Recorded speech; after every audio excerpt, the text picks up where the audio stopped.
What's up, y'all? Welcome to Hard to Guard Podcast Show TV with myself, Edgar Burgos, and I got a special guest today, my man Brian Kortovitch, who is the brand owner of brand owner of Aces. His Instagram is Smoking Aces. Brian, what's up? What's up? Well, how you feel? How we doing? Man, you know, we making it. We had some technical issues, but you know, we fixed it. All good, man. Good things. Late.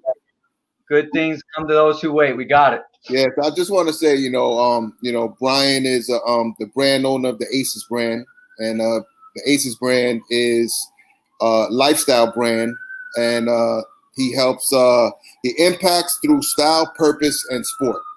My guy. Yeah. Right. Hey, I think we're hiring in PR. Are you available? Yeah, man. I'm just trying to I'm trying to level up to you guys. Stop. Yeah, so but basically, I come on here, and I've been just doing this for the last week and a half, and I like to get some of my friends and people that I know who are making an impact in the community and who have fought their way through at trials and tribulations to where they are today. You have a unique story because you're originally from Cleveland, home of LeBron. And a lot of people, and you played basketball. You was a sharpshooter, and you worked your way to a Division I scholarship in basketball. Let's talk about that first. No, I appreciate it. Thanks again for having me on, Edgar. You've been a day one since I met you in New York City. Someone that, if you guys don't know, someone that's very highly respected and revered in the sports industry, man. So I appreciate you and always keeping it real. Like you said, man, born and raised in Cleveland, Ohio. I had lofty, crazy dreams of one day trying to make the NBA. And I lost my father when I was young. And like most people at that age are like, what am I going to do with my life? Like, how is this going to impact me? I chose to use basketball as an escape. I wasn't really good at it early on. So that escape led me to, doing a goal list early when I was young. And I had these crazy dreams of making the NBA. So no matter what, no matter when, I always thought I would try to, reach the highest stakes and do whatever I could to, try to make the league and everything. So talk about your journey in high school to playing, getting recruited, and how was that process for you?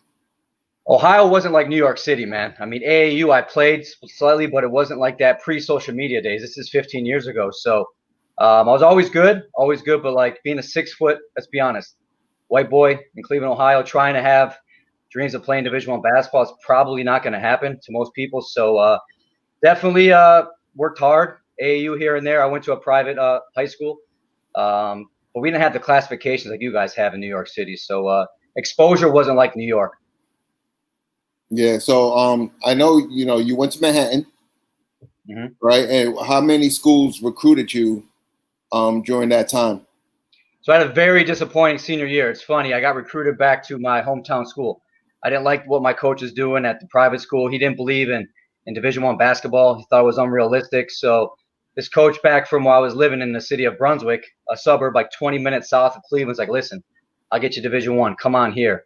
So I moved back home, went to the school there, like a preseason, first team, MVP, all this stuff. Literally averaged like 10 points a game, man. It was I mean, to me, I had not set my expectations. I was slated at 25 a game, 8, 9 assists a game. That did not happen. So I think, like you said, failing early, to me, basketball meant everything. That was my escape from childhood. I literally made that not like an idol, but something that would keep me on the straight and narrow path. So I put all my chips in one basket and with basketball. And when I had that disappointing season, had zero scholarships. One guy called me from junior college in Cleveland, Cuyahoga Community College. Not many people heard of it. Ben Wallace played there. So I'm like, you know what? No scholarships. I'm going to go there. And that was a redemptive 2 years. I literally led the nation in threes, back-to-back seasons, and literally had, I think after the first 8 games, we played all preseason top schools in JUCO. I literally had like 10 D1 scholarships after that. And I was just like, just goes to show you your original point, man.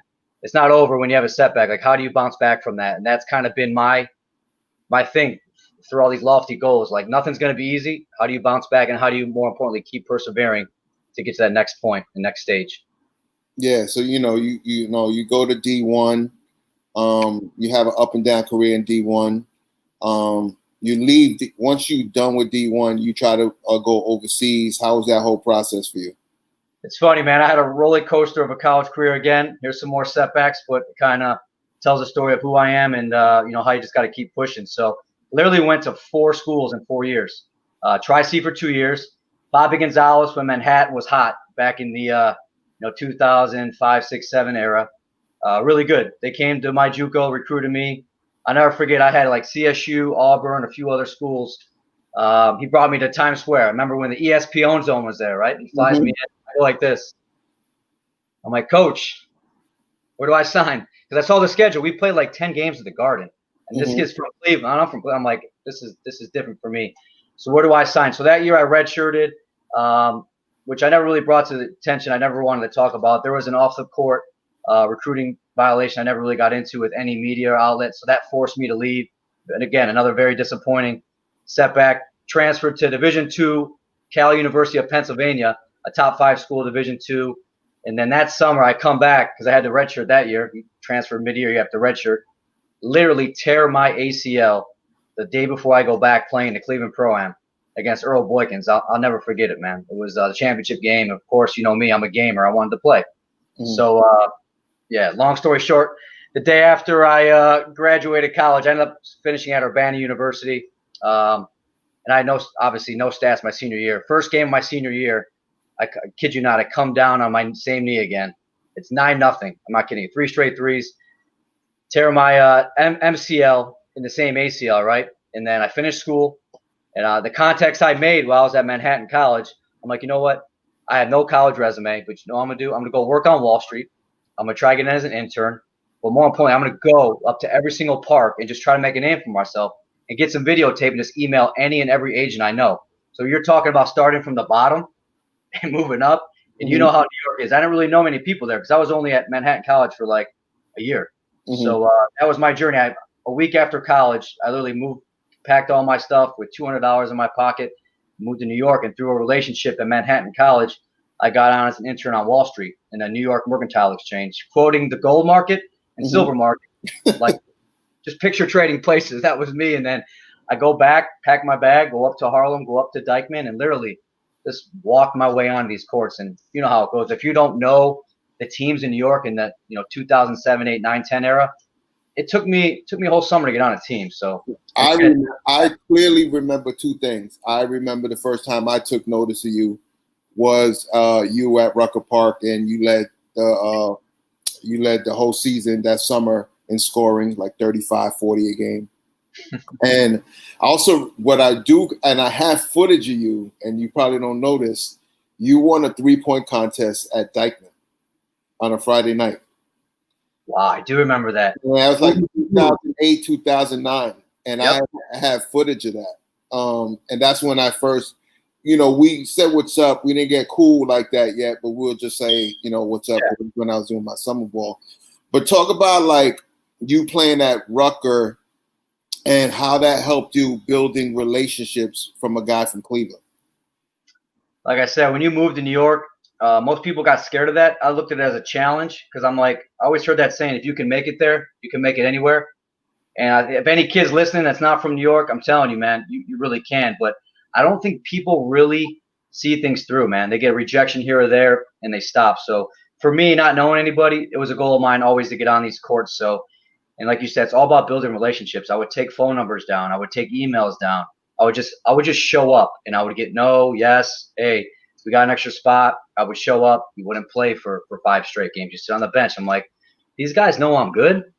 And it wasn't about that, man. So I think, like you said, if you can develop relationships in New York City to that sports, more importantly, basketball industry, it's a connector, It's a connector through all the avenues and all the streets and all the, relationships in New York. So it was a humble beginning, but I think you and I both know, man, if you keep your name and you do right by people, it's a big world, but it's a small world. Things evolve over time, and you will be remembered in those circuits. So now we go to like 2014, 2015. Now you're trying to figure out a way, and you come up with an Aces brand idea. Yeah. How did that come about?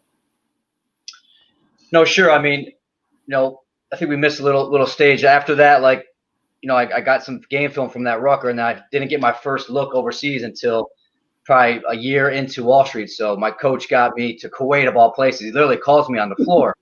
I'm like, "What's up, man? Italy, Spain?" He goes, "Kuwait." I'm like, I'm not in the military. Why are you sending me to the Iraqi war? Because at the time there was the war. Yeah. So I literally played over there. So I went from Kuwait, France, Israel, the DR, and then that summer I led the Rucker in scoring. I remember sending those tapes to our man Dan Gladstone. So Yeah. Dan Gladstone got me a look with the Knicks in a pre-draft workout. I did well enough where they brought me back for a preseason camp. So I was attacking overseas and trying to get in the D League and the NBA for a few years, and then I finally had my shot. So 2013, I remember coming back from Golden State. I was visiting Scott and trying to defend my scoring title in the Rucker, and I ruptured my Achilles. Literally ruptured it. Like, why would I go back? Why would I go play? Like, you don't have to anymore. But me, how I got to this level and the relationships and the name I created was because I went to all these things. So I felt like I had to, and more importantly, I wanted to. So I remember rupturing the Achilles, but at the time, I had a shoe deal with And One. My man Rob Purvey and And One and Dexter Gordon came up with the concept and allowed my team to use, my likeness and image on it. So we put together a template, and it was going to be called a BK1. At the time, Smoking Aces, the nickname I got at Rucker, we had this nice geometric spade, right? And my guy at the time, my designer, was like, "Listen, let me do this template. We'll make it great." So we had everything ready to go at distribution. And then when I told Rob about the news of my Achilles, he's like, "Bro, we can't. We might not ever walk again, let alone play." I'm like, "Shoot, man, what am I going to do?" So to go back to your question, I'm like, what am I going to do with my life? Be an agent, go into the NBA circle. I'm like, you know what? I'm going to take my journey of hustle and heart, overcome the odds. I'm going to tell a similar story that I think everyone has this battle through apparel and activations. And that's when Aces literally was an idea when I was going into surgery the morning of the surgery. I'm like, this is what I'm going to do. This is exactly what I'm going to do. I'm going to try to tell stories through apparel. It's going to be a while. It's going to take a while to build, but I think people will find true value and connection in storytelling. And that's what we've done for the last 4 or 5 years. How did mentally during that time, like how were you mentally, and did you fight a depression? Talk about your feelings around that time. I was crushed, man. If you know me, I always told myself, is it worse to not try and live with that regret, or literally burst down 25 doors that probably most people want to go through 5 of them, and you get there, then the setback happens again. So I was crushed for a while. There was a point where I literally didn't leave my room for 30 days. I don't know if it was depression, but I think it was just like, me, I'm a man of God and faith, and that's got me this far in life, and I know it has with you too. So I really questioned it for a while. I'm not going to lie. Let's just be real here. So I struggled with it for a while, but like I said, you find yourself, and if you can reinvent yourself for the dark times, you'll come out stronger the other side. So 2015, and that's actually when me and you got cool, when when we're going to Hillsong, and that's when me and you started actually talking more. And then 2015, you decided, like, you know what, I'm gonna put out this brand, Aces Brand, right. And we actually did it together. You did. Yeah, so no, you did it. No, I didn't. We did it together. No, we could talk about that. Absolutely. I remember. So after, like I said, after the surgery and everything, I did on low try to make a comeback. Got a couple looks, but didn't work out. So simultaneously, I would just create a logo. We got the website up. We got the IP protected, trademarks, all that. I started dripping it through relationships, guys I knew in the NBA, some influencers that you and I both know, and people really loved what the logo looked like, and then they asked about the story, and that's when it kind of grew. So fast forward to 2015, All-Star Game, New York City. Yours truly, Edgar Burrows right here, put on the Hard to Guard Celebrity Basketball game, and he asked me if I could help. And I was like, sure. But all credit to you and your team. You guys crushed it. So I remember just passing out the hats. You allowed me to come in as a partner and do some gear giveaways. You had Jadakiss in there, DJ Clue, Fat Joe, CC Sabathia. I think you had Busta Rhymes. It was a great turnout, man, at Baruch College. But people, man, Edgar calls people show up. And I think seeing that with you and early on in my stage where I didn't know what Aces was then, I'm like, I'm going to always stay true to who I am. And if there's no's along the way, that's fine, man. Because people resonate with genuine people. And that's the number one thing I saw about you. You could be doing all these games and everything else, but people like you because of who you are, man. So I'm serious. In the business that we're in, that's hard. A lot of people aren't like that. So salute to you, my man. For real. Thank you. I appreciate it. So now you know you have something. You know people like your hats. When did you say, you know what? I'm going to start building a lifestyle brand, and talk about that whole process? Yes, I think building a brand is the most important thing. So the first 2 years was kind of just an idea brand building stage. And I think once I did back-to-back Staples Center games, where now we got Nike involved as partners and New Era and Stance and everybody else, I'm like, wait a second. Not only do I have a brand, I have a platform. So how do we convert that to lifestyle products and continue to tell stories through apparel? So once you have an authentic story, once you have a platform, once you have a reach, then you have to put it on the product. And, you know, I was smart because I was Sparta. Like to this day, to that time, at that point, I didn't have any investors yet. We didn't have a company valuation. So I'm like, you know what? I'm going to do 100 units. I'm going to do 200 units and just sell out right around these major celebrity basketball games. Money that you spent you were spending your own money. My own money. Life savings, bro. Life savings. You have to invest in yourself, right? So I just knew if I would just stay the course through trial and error, I'd figure it out, you know? And then once that back-to-back Staples Center game happened and we got all those viral hits and Nike's like, wait, you have something here. You know, I got some confidants up in Nike and they've been very, very good to me. You know what I mean? So shout out to Nike for always supporting our events and our activations. So, you know, I saw what Kith did. I saw what Supreme has done. I saw what these other brands have done. So kind of picture those three, Nike, Kith, and Supreme hybrid model. I think, again, we're far from them still. We're still building. But we're them, but I think we tell stories through apparel. That's our differentiator. I don't think no one else is really doing in this space. So talk about the impact of street ground floor marketing, because honestly, that was probably the only way at the time for you that you knew, like, all right, if I'm going to make it, I have to do it through the streets, straight, you know, hand to hand, meeting people, shaking hands, walking up to people you don't even know. How was that for you? Actually, the NBA, the overseas process, I think my trial, listen, I had a good, decent career from where I came from, so I definitely appreciate that. But I think never really having an agent that had my back, meaning like I'd sign with agencies, but they never really made the call. Like, let's be honest, I made the calls. And hearing 150 no's and then a yes, I'm like, that doesn't even bother me anymore. Most times a no or rejection would set someone back a month or a year. I'd be like, on to the next, on to the next. So those 10 years of playing overseas and trying to make the comeback and then transforming to Aces, that prepped me for this. That was preparation. So, like you said, it was kind of like a second transition to me because I was used to all the building from the bottom up and grassroots level, like going to playing in these games, handing hats out, literally selling stuff out of your bag. That's what I did the first couple of days. I read up on a lot of CEOs and founders as well. Like people always look at the end, but they don't know what the guy went through in the beginning. Like Kevin Plank was a great example. I'm a swoosh guy, but I mean, his story is kind of impactful as well, just how he was always selling stuff out of his trunk. And I think any founder or CEO, you know, if you're in it, you're in it, and you just do whatever it takes. So that's what I, you know, embodied, and that's what I lived. You know, talk about like, you know, you put your brand on Nike, and what made that happen, and what was the idea behind it? I read that book Shoe Dog, I think in 2015 when it came out. And again, Phil Knight's story, remarkable, man. And just how long it took. People don't realize it took 10, 15 years to like be Nike. It was blue ribbon before, if you ever read the book. So he had a lot of trials and tribulations. But to me, I just saw how clean our swoosh and how clean the Aces looked next to the swoosh. I remember doing a deck day one with my designer. I go, one day we're going to have, you know, a partnership with them, hopefully in an arena event or a high school All-American game or something.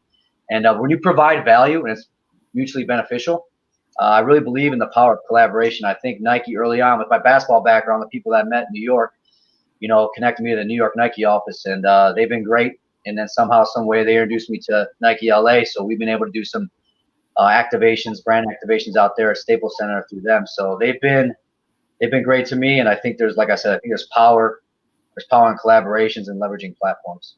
Yeah, so at first, I'm not even gonna lie, when you first did the whole sneaker thing, I was like, Joe, did he just put the brand on with Nike without permission? Or like, did you do that and then went to Nike and say, hey, we can do something together? Yeah, so just so you know, those are one-on-ones, and it comes down to relationships. You have to have a relationship with the athlete, which I've been humbled enough to have those with my basketball background.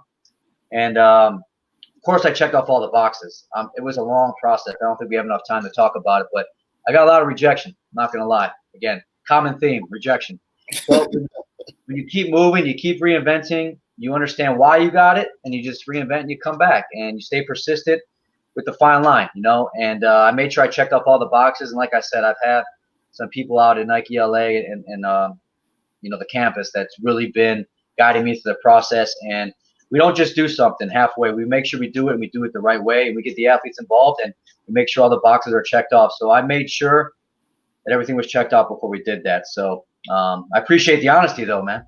Nah, so one of the things I did love was we had Cappy Pondexter on the other day, and I know you have a great relationship with her.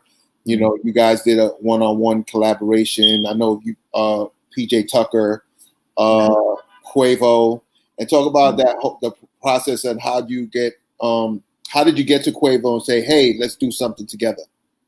I think the first one's always the hardest. So Cappy, if you're listening, love you. You did a great job the other day. It's family right there. Mike Conley, 2017, ironically enough, at Staples Center through a good friend who repped him. He's like, listen, I love your brand. And it was my idea. I pitched him like, hey, can we do this? And he goes, yeah. He goes, let me see if Mike wants to do it. So the first one's always the hardest. Once we did the first one in game, that kind of opened the door for other activations like that in game that no one else that I saw was really doing. So I said, Cappy, I want you to be the first. I want you the first female to do it. She goes, say no more, B. And I would just send these shoes out. I'm involved in the process. I send them mock-ups. Our team does. We make sure they're involved. And she goes, yeah, send them here. I'm like, no, I'm going to hand deliver them. I go to every single one, man, because there's no blueprint to this stuff. No one showed me how to do this. I just had to figure it out through trial and error. And to have those done in game was really a big thing for us. And then it kind of was like a trickle effect. Then, people see Mike Conley wearing it, the NBA All-Star. I think at the time he was the highest paid player in the NBA. So that gave us instant credibility. And then Cappy Pondexter, Hall of Famer, Olympic champion, WNBA champion. It was just special to me, man. So those are bringing back memories because it seems like 10 years ago. Yeah, it's only like within the last 5 years. Yeah, I mean, so it just grew. And then, what was your second question? How do we get it on? How do we get it on other guys? Yeah, Quavo. How was that relationship? True story. So met him at a couple celebrity games, and I played him with him or pickup run in LA when I was out there, and got his information. And I said, literally a month before, I text him. I go, yo, it's BK from Aces. I go, listen, we got to get you fresh for the game. He goes, yo, I love that logo. And then he goes, I go, what do you want to wear? He goes, I seen you mess with PJ. He goes, ask PJ which one I should wear. I text P. He goes, LeBron 7. So the 7 he wanted, we couldn't find anywhere. I'm telling you, people see the end result. They don't see the craziness before. We literally got this shoe done in literally 4 days. So shout out to our team and Nike Portland because they helped us out big time on that one. So we got a shoe from them and we mocked it up. We customized it. And again, I was there for All-Star Weekend anyway, so I made sure I did the handoff. So it was a special moment, man. He wore him in the celebrity game. So. And one more big one that you did was CC Sabathia's Black Aces. Yeah. How was that process? Well, obviously being a Cleveland connection, 216, he knows. I met him at your game. I mean, I met him through other people before, but you really put me on with CC at your Hard to Guard game I just mentioned. So it was crazy. I reached out to him, and he goes, yo, I like the brand. I seen it before. Didn't know it was yours. He goes, I'm a Jordan Brand guy. Let's do it. And then, again, I always try to get these guys involved. Most guys are like, listen, we trust you. Go ahead and go. Let us see the mock-up before it gets done. With CC, he goes, Brian, Google Black Aces, right? So I'm like, Brand Aces, Black Aces, you can't make this up. So I Googled it. I've heard of it before, but I didn't really know the true, authentic story. So it's 15 African-Americans who won 20 games in Major League Baseball history. And I go, CC, that's such a good idea. I go, do you want us to put every single name on there? He goes, yeah. I'm like, what we do is we try to make it look like it comes from a factory, very clean. So I'm like, listen, if you have a Jordan 9, we can make it happen. Sends me a Jordan 9. Amber did too, so thank you, Amber. And we showed the mock him. He goes, send those over. And we produced them. He posted them, wore them in the game, and I think Sports Illustrated, dubbed it the cleat of the Players Weekend because of the story behind it. I mean, it was very Very inspirational and very telling. So that really kind of spread throughout the Major League Baseball ranks. So talk about the impact. Like once players wear your brand, how's that help your brand? And what did you do after to follow up? I think it's just organic relationships. It's providing value. If I go to PJ and say, "Hey P, I got something for you," it's great, but how does it benefit him? Or what does he like about the brand more importantly? And I never forget when I did the first pair of shoes at PJ, he played against the Blazers in Portland. I fly out there and hand him the shoes. He just liked the logo, right? And hand the shoes. I sent him a little note, and he read it in person. He goes, "You're kidding me, right? Hustle and heart." He goes, "That's my favorite slogan growing up. I mean, you can't make this stuff up." So literally before the game, he puts a post up. He goes, "Man, a partnership made to last. I'm set apart by hustle and heart." And ever since then, we've done it 4 or 5 times over with him, and we have some long-term things in play with PJ because he likes the brand platform. More importantly, how we're telling stories and impacting people through these activations and through apparel. So then you do also another brand called Walk On, and you collab with Baker Mayfield, who obviously plays for the Cleveland Browns. So you use that relationship, you from Cleveland, him playing in Cleveland. Talk about how was that collaboration? Yeah, again, all about how we met. So I remember going out to Super Bowl, was it 2018, February? Man, that was cold. I remember that that week vividly. A mutual friend was his manager. He's like, "Listen, B, I want you to meet Baker. I think you guys can do some stuff, some storytelling elements." I'm like, "Great." So I meet him at this party. We clicked right away. And they said, "Listen," he goes, "Can you make something? I like your brand." I was like, "Great. What do you think?" And I go, "Well, we don't make suits." I go, we ain't Burlington over here. You know what I mean? So he goes, "No, I'm staying home for the draft." He goes, "Just draw a couple of things up and send them over." So I get to my team. More importantly, I did the research. I'm like, wait a second. 2-time walk-on, underdog, hustle and heart. He embodies what we stand for. What I stand for personally, more importantly, what the Aces brand platform stands for. And I told my team, I literally drew up on a piece of paper. I go, "Walk on, period." And I put the spade. I go, "Make this in a font that no one can duplicate." 48 hours later, they send me like 15 mock-ups of Baker, and I cut off all these hoodies, everything. I send it over to Pat, his manager. They call me right back, right? "That one." I go, "For sure?" I go, "That one." I go, "You going to wear it? Because I'm going to spend like 5K of my own money on this." You know what I mean? He goes, "Absolutely." So I made literally, we didn't know he was going to the Browns. It was Bills. I think he was top 15, Yeah. pick. No one knew number one. So I'll never forget shipping it literally a couple of days before he gets it.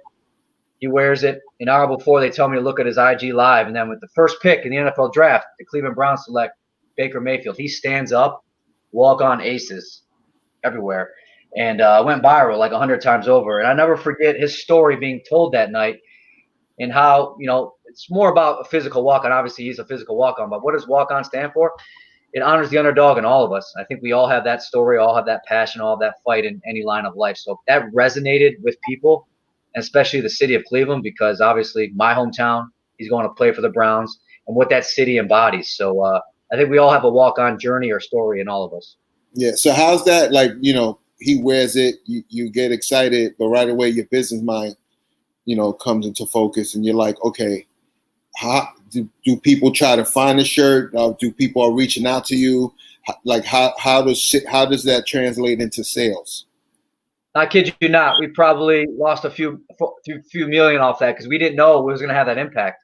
We probably had tens of thousands of requests. You know what I mean? And most importantly, protect the trademark. This is a long-term thing. We have a long-term plan for Walk On with Baker and everybody else. More importantly, Walk On the brand itself. So that being said, if you do something, you got to do it right. At that time, when I was still growing with the company and the executive team that I had on board, it just made sense not to rush that to the market and force the story out. So we have plans. We did have plans this fall, but obviously COVID stopped everything. So we'll pick it up and we'll launch it, and we'll tell the story of walk-ons, but also the walk-on mentality overall, the right way when it's the right time.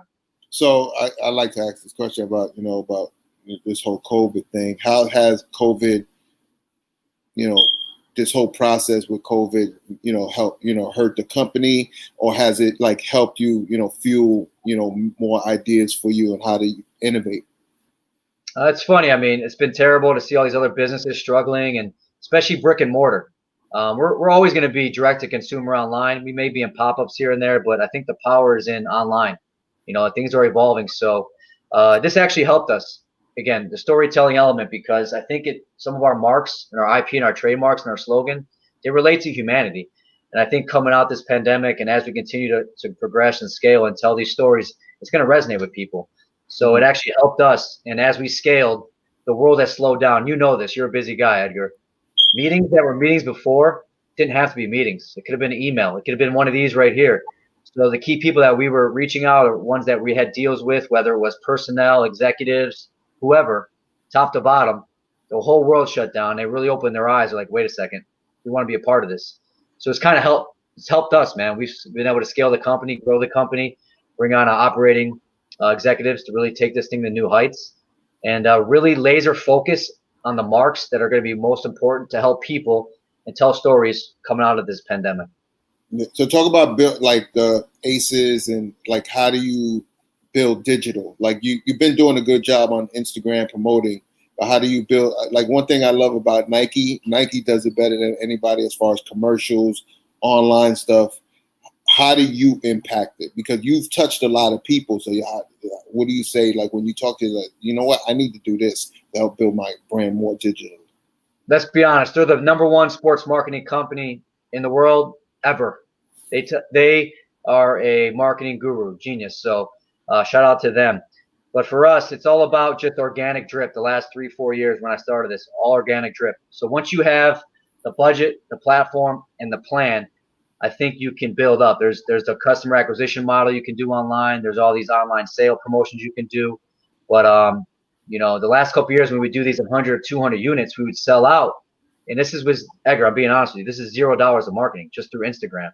But what you're trying to sell out, 10, 20,000. That's when you have to put a budget in place on the marketing side to really sell through. So we've been lucky because of our organic reach and all these activations and timely drops. And more importantly, not sitting on inventory. Yes, I wanted to sell 10,000 units of walk-on, but you know what?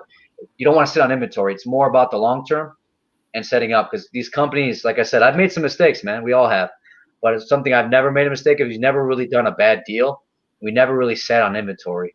So we've been lucky, to do that. I've surrounded myself with some execs who've done this before that don't like the limelight, are all sitting behind computer desks and, hey, do you want to come on a show? They're like, no, thanks, Brian, you got this. Go ahead. So it's been humbled and blessed. It's been a crazy journey. So what's the future of Aces look like within the next year and the next 3 years? Pump out collaborations. So I think the power will always be in the Aces white label premier line, which is just strictly Aces stuff. And you sprinkle in brand collaborations and also athlete collaborations. You're going to really be able to have 3 verticals telling stories simultaneously through the Aces brand platform. So we're not going to scale too fast. We're going to do it the right way and at the right time. So that's where I see this going in the next 12 months. And then what would you tell 21-year-old Brian Kortovitch today if you had that conversation? Should have got a haircut a long time ago, man. They used to stay at the Rucker. They used to kill me. Like, who is this Backstreet Boy? That's #1. No, I'm just kidding. But I would tell them thank you, because when I was 21, man, the roller coaster college career I could have had at the time, this would all been for naught if I didn't keep going. So I want to tell him thanks.